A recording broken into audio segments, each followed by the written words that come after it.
So guys, let's discuss this question.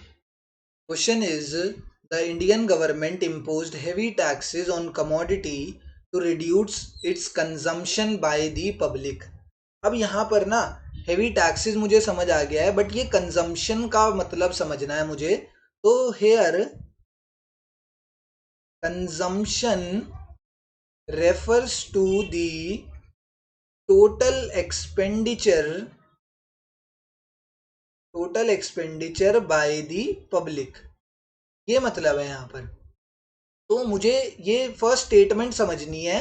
First statement में क्या बोला गया है? Imposed heavy taxes. जब मैं किसी भी कमोडिटी के ऊपर टैक्सेस इंक्रीज करूंगा तो उसका प्राइस क्या होगा? तो सर उसका प्राइस जो है वो इंक्रीज हो जाएगा. अगर टैक्सेस क्या होंगे, मैंने एक प्रोडक्ट के ऊपर टैक्सेस अगर इंक्रीज कर दिए सरकार ने, तो वो प्रोडक्ट का प्राइस इंक्रीज हो जाएगा. एंड जब उसका प्राइस इंक्रीज होने पर टोटल एक्सपेंडिचर क्या हो रहा है? टोटल एक्सपेंडिचर रिड्यूस हो रहा है. टोटल एक्सपेंडिचर क्या हो रहा है? रिड्यूस हो रहा है. प्राइस के इंक्रीज होने पर टोटल एक्सपेंडिचर रिड्यूस हो रहा है. इसका मतलब there is an inverse relationship. There is an inverse relationship between price and total outlay. जब प्राइस एंड टोटल आउटले या टोटल एक्सपेंडिचर के बीच में कैसा रिलेशन हो? इनवर्स रिलेशन हो. मतलब प्राइस इंक्रीज हो और टोटल आउटले या टोटल एक्सपेंडिचर अगर कम हो रहा हो, वो कब होता है? That happens in the case of elastic.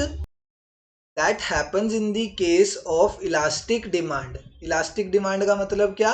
कि elasticity of demand is greater than 1.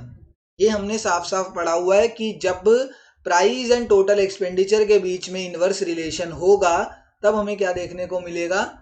Elastic demand देखने को मिलेगा.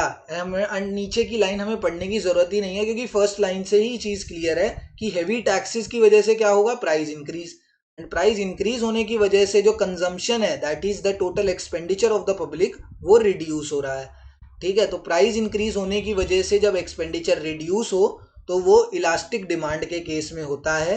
And option number 2 is the correct answer to this question. आगे वही चीज, वही स्टेटमेंट को दोबारा से लिख दिया गया है कि such heavy taxes will decrease the demand of the commodity only when. कब? ये डिमांड ऑफ द कमोडिटी मतलब यहाँ पर एक्सपेंडिचर की ही बात कर रहा है. ये क्वांटिटी डिमांडेड की बात नहीं कर रहा है, ये एक्सपेंडिचर की बात कर रहा है. ये जो हैवी टैक्सेस हैं ये हमारे टोटल एक्सपेंडिचर को कम कब करेंगे? जब हमारी इलास्टिक डिमांड हमें देखने को मिलेगी. तो option number 2 is the correct answer here.